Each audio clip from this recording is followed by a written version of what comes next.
Welcome to Future Sense Now, where we explore the landscape and byways of our shared futures. An e-zine of the Futures Forum live online. We exchange ideas, information, and inspiration about the futures we want. Get Future Sense Now with host Dr. Claire Nelson, futurist and editor of Human Futures.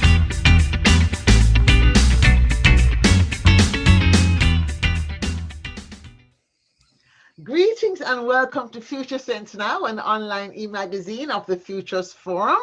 February is Black History Month, and we're having a conversation on the future history of Black America. Specifically, we're exploring how Blacks in America might be faring in the years 2030 and beyond. Yes, 2040, 2050. Why?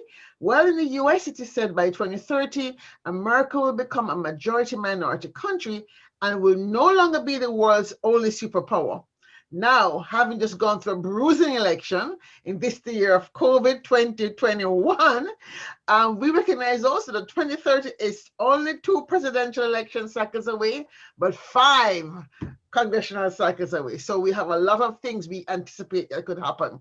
Now, the other thing is 2030 is considered a poor year by the United Nations because that is the target year for the 17 Sustainable Development Goals that were agreed upon by all the countries of the world.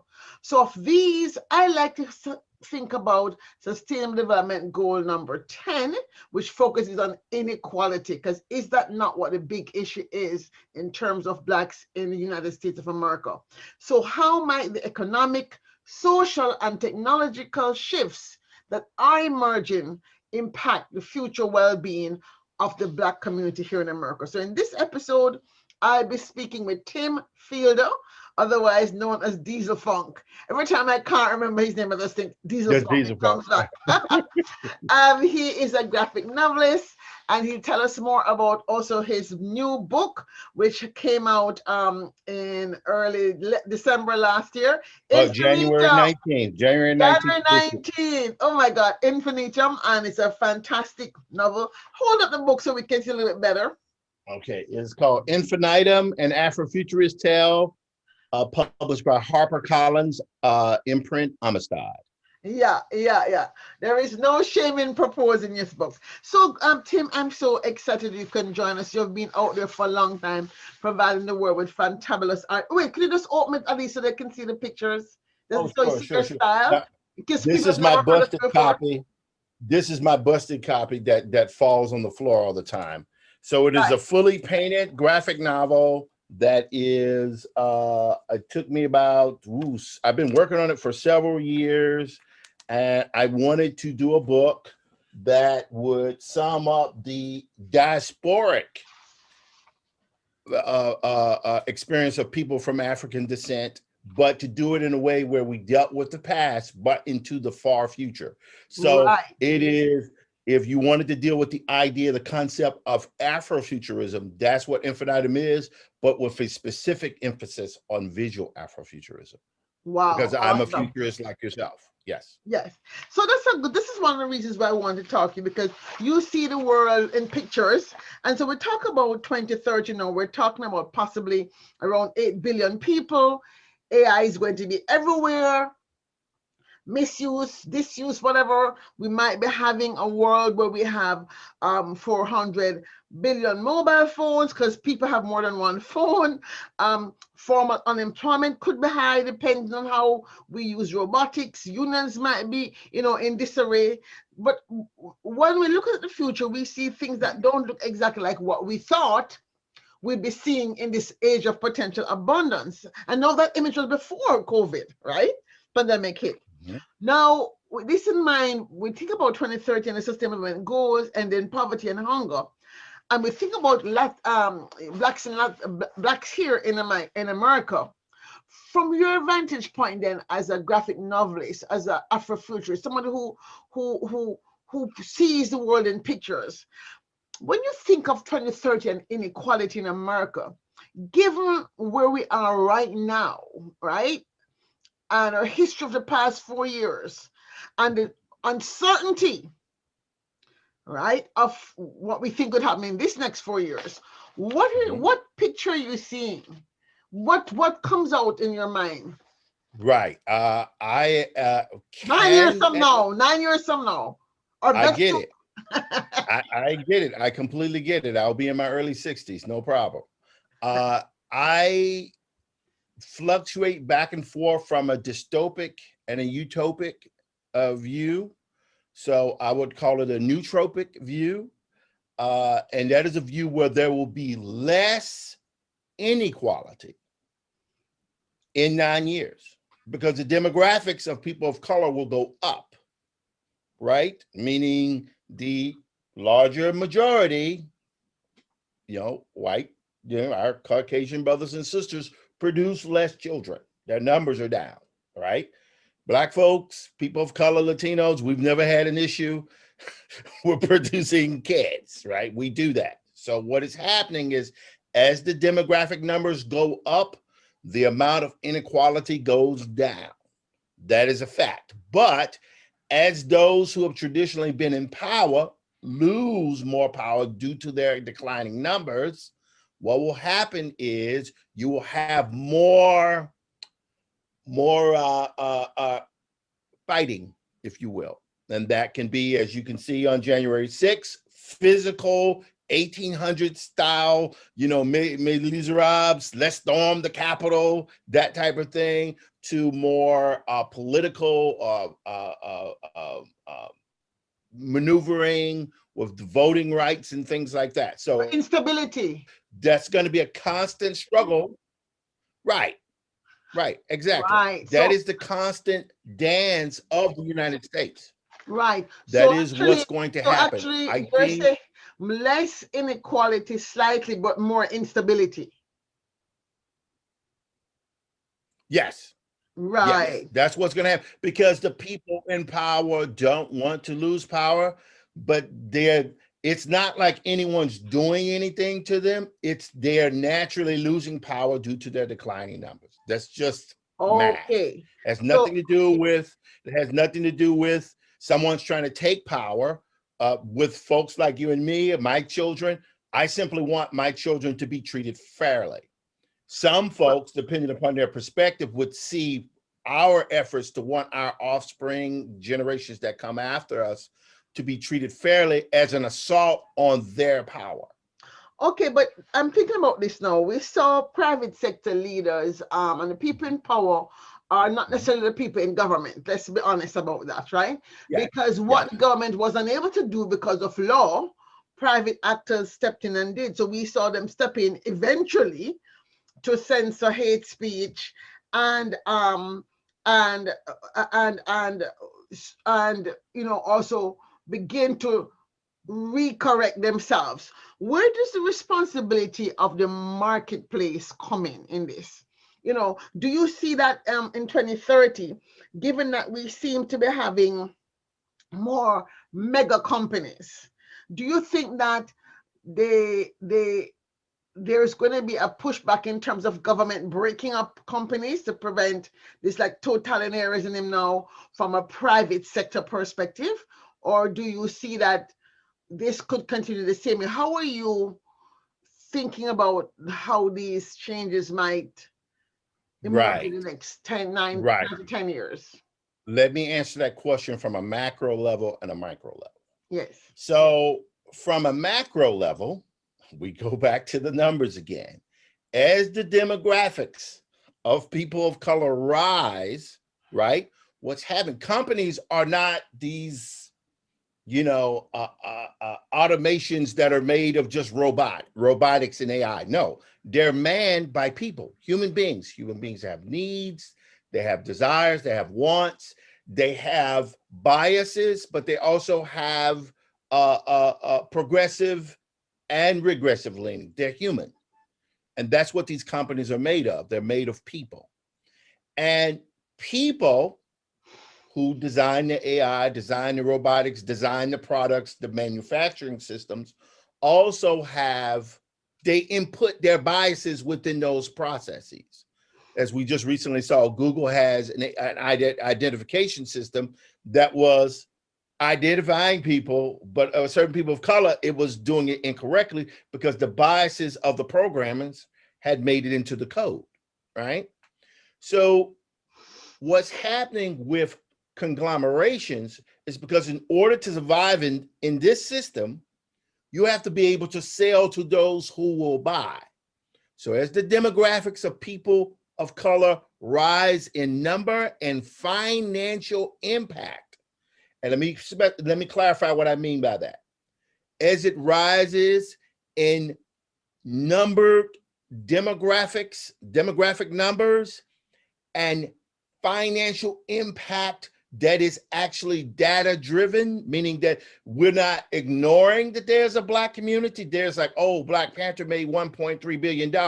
Who went to see it? A bunch of people of color all over the world. So these smart institutions, right? I'm not talking about the My Pillow guy. I'm talking about Disney, right? I'm talking about Apple. I'm talking about Microsoft. What's happening is these institutions understand, because they deal in a data-driven business to begin with, they're catering their work to be more inclusive because it is a matter of survival. That's the smart play, right? So that's on the macro level. And this is happening all over the world. You have certain institutions that are doing it and certain institutions that are not doing it. The government, think about what just happened over the last few weeks. Yes. Black voters came out en masse and literally wheeled Joe Biden into office. That's what happened. I was in Atlanta when Ossoff and Warnock won.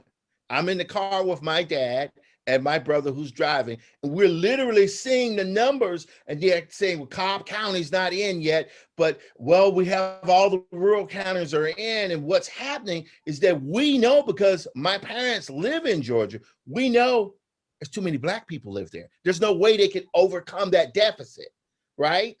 And so that's what happened. After a while, we predicted a day before, just sitting in the car looking at the numbers, listening to the numbers over the radio, that, oh, these guys are going to win this because we know what the demographics are in Cobb County, in Fulton County, in DeKalb County, right?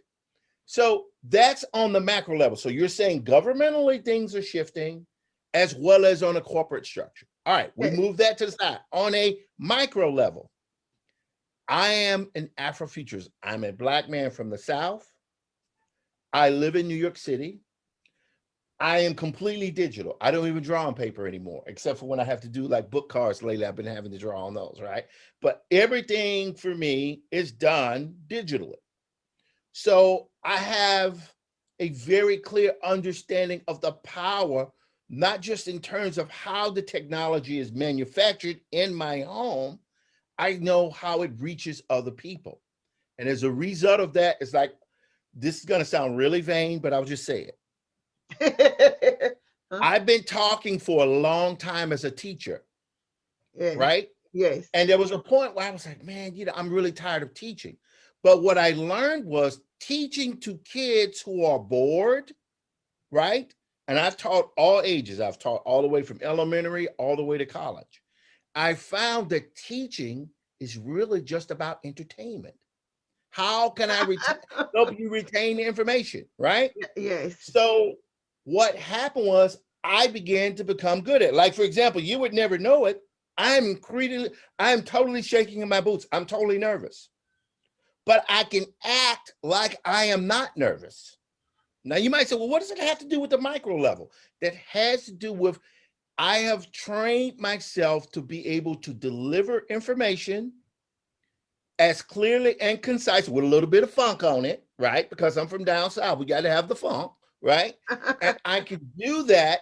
And when corporations recognize that, and they can say, oh, this guy can not only do great products like Infinitum, like Maddie's Rocket, he also he appears, let me use that word, he appears to be fearless in promoting his work to the public. So that is what corporations want. They want people who are public facing, who can interact with their audience, and there's an opportunity for a partnership there, is what I'm saying. Yeah. And that's what I have with HarperCollins at this particular moment.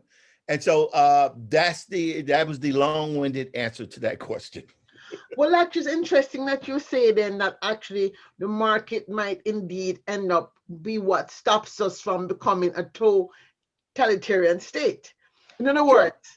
words, there seemed to have been this idea, and you see it happening in other countries around the world, that now that data can be manipulated to push people to vote a certain way or think a certain way, that that the system would allow for those who are fearful of losing political power to control lives. But then the corporations step up and say, wait a minute, if we end up not having anybody to sell to, the whole capitalist model goes away. Eventually, Translation. Translation. Please don't burn down the Apple Store. Yeah. That's what that. So as we think about this then, when you see the demographics, we see this idea of the future of work where more robotics will be coming into play. How do you see then Black institutions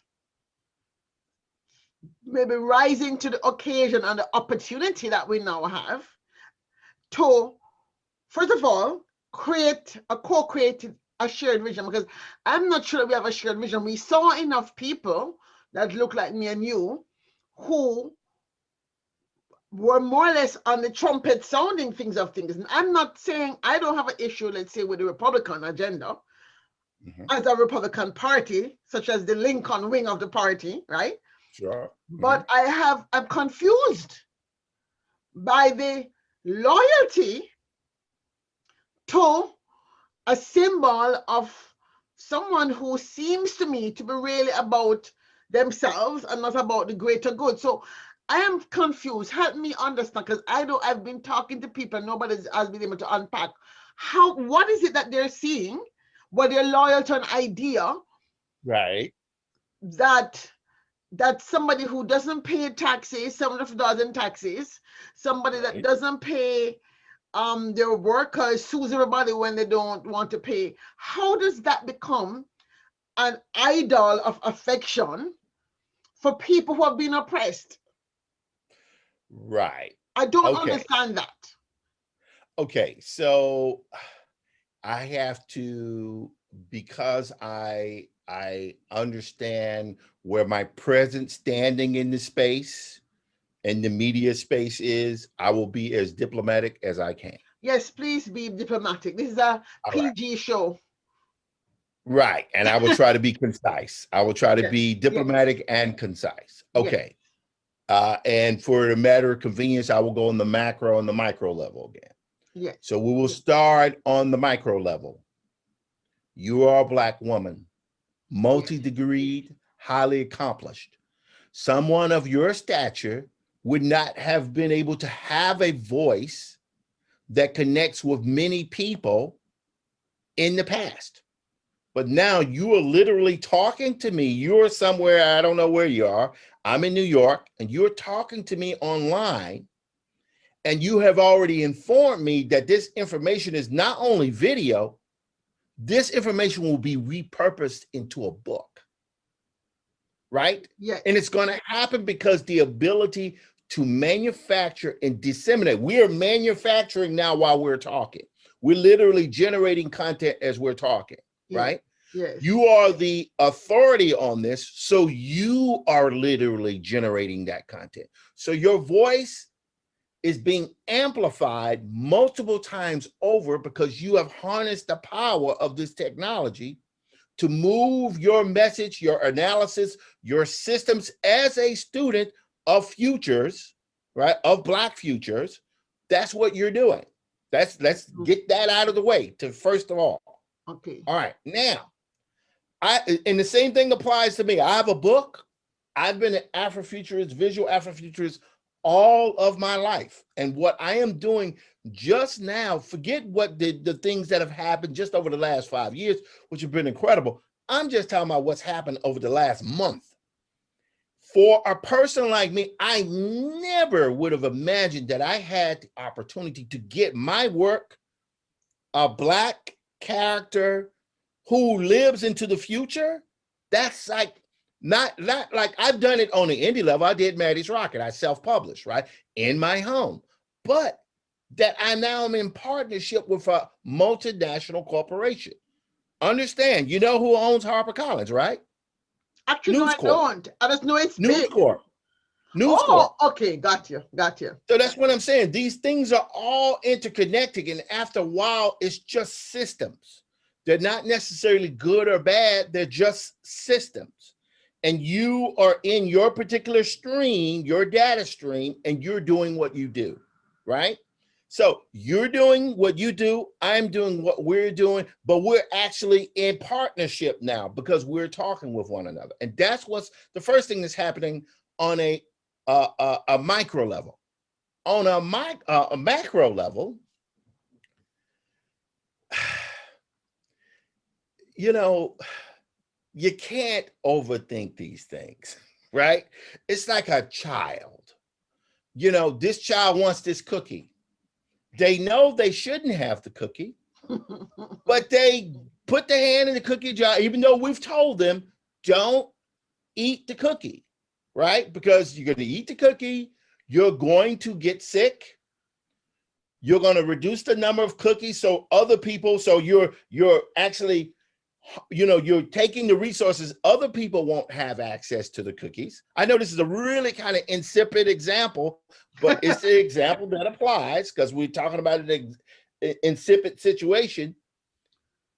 There is a group of people who have seen themselves as the rulers of the world. And the world is changing underneath their feet. And that is absolutely horrifying. We have to remove ourselves from it. For me, I've never felt more positive in my life. I understand that, Tim, but my question is, why do people like me and yourself, if you're talking about the future history of Black America, how is it that we had so many Black people who still voted for a different image of the future of Black America? Understand that the number of people who voted for Trump, right? We're the only community where 90% of the community votes for progressive thought, Biden, what have you. And we get upset at the 10% of folks who aren't that intelligent, right? That's like overwhelming majority of people in our community voted for Biden, but we're sore at the 10%. 10%. So you're saying that our own paradigm then of reality is still stuck in a old model, right? Think about it. Yeah. We are so morbidly, and I use the term morbidly, we are so morbidly overperforming for progressive ideals in this country. I mean, come on, Dr. Nelson. There were 30 of us not 2.5 months ago who were in an online summit of Black Afrofuturists sponsored by UNESCO just 2 months ago, right? Yeah. That means the world is shifting beneath these folks' feet.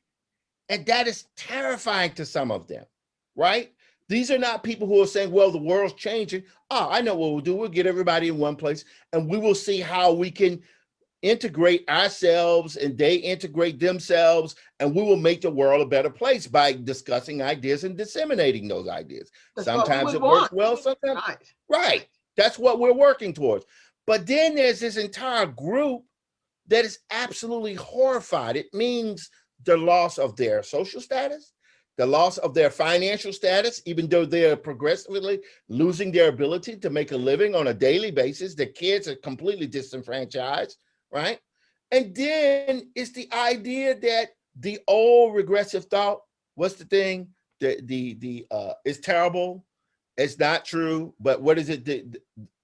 The worst white man is better than the best Black man, which is misogynist and racist in itself.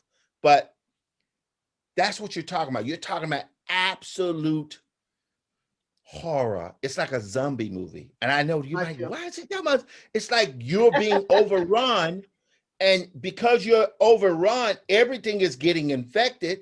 It's like we are literally living through it right now. It's like the powers that be are losing their power because they were unable and unwilling to adjust. Yes. Well, you know, as I'm listening to you and I'm thinking about I hope I answered your question. Well, yes and no, but I think we're trying to get there. But here's the issue, right? You are right. We are so morbidly concerned. We're so morbidly concerned with race consciousness, right? That we want everybody to think as we do. So those of us who are not ultra left, I would call myself certainly not. I'm an engineer, so I can't be ultra left as far as I'm concerned. I have to be very pragmatic to get things done, right?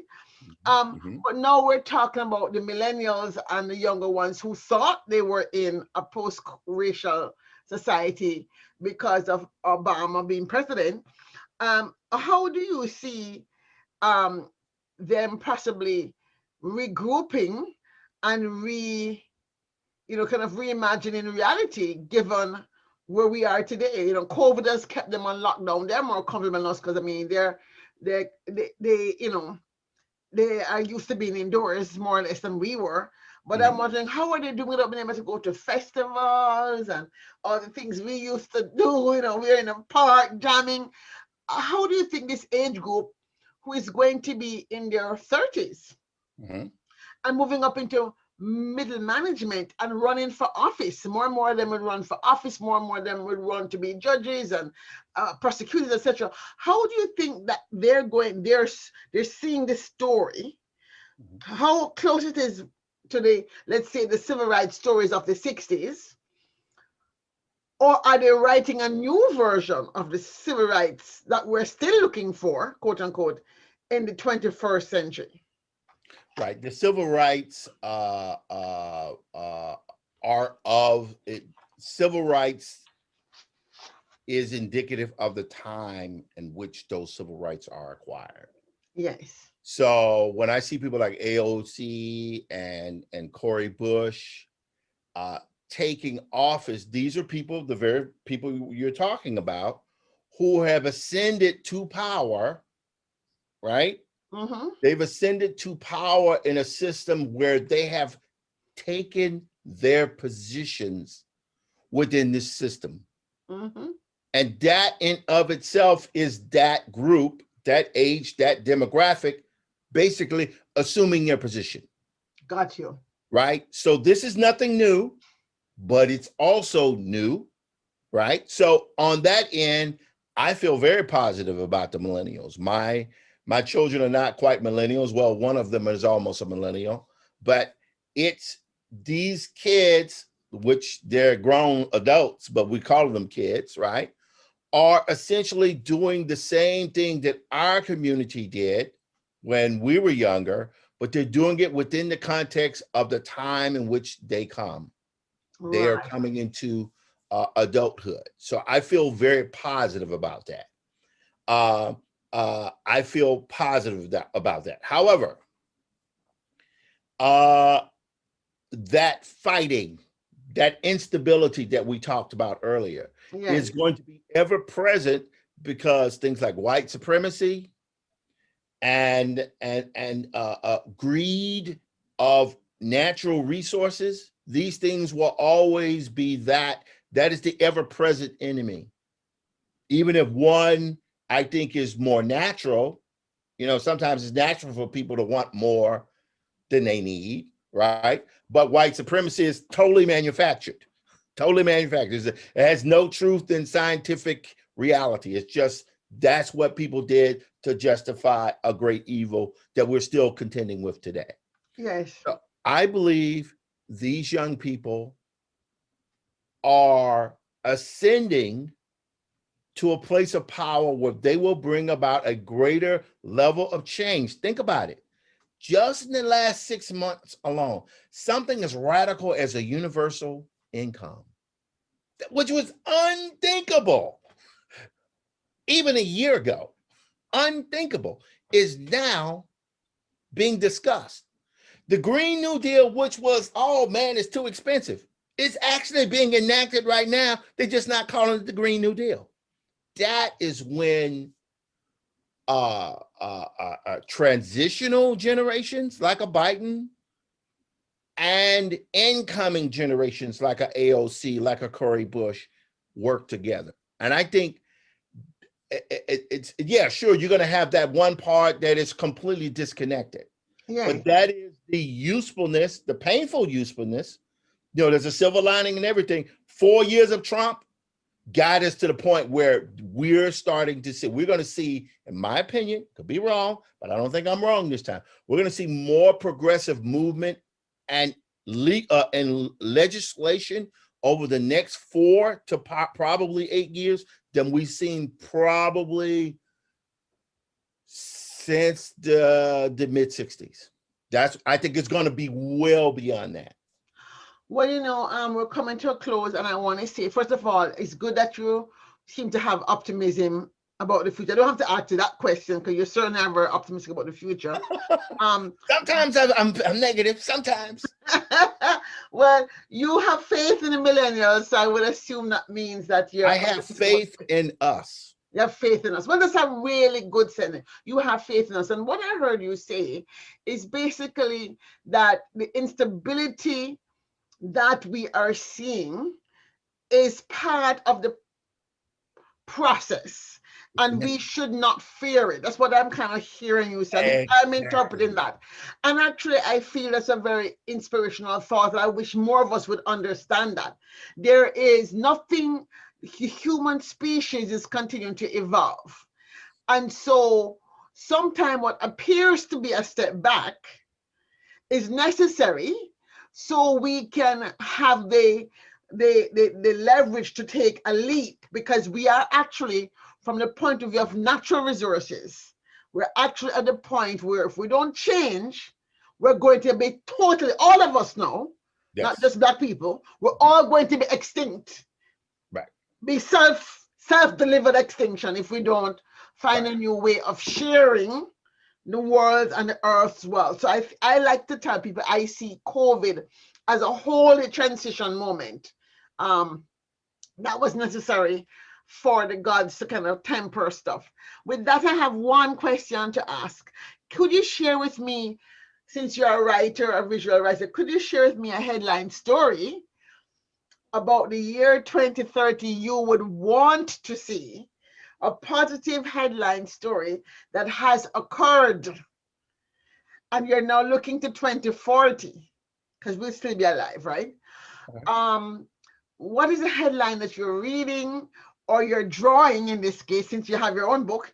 You're writing a book in 2030, and you're saying, hey, this graphic novel is about what has been accomplished in order to go where? Because your guy's going to live for some time, right? Sure. Ad infinitum, part 3. Yes. Infinitum, part 3. All right, so I'm going to give my headline.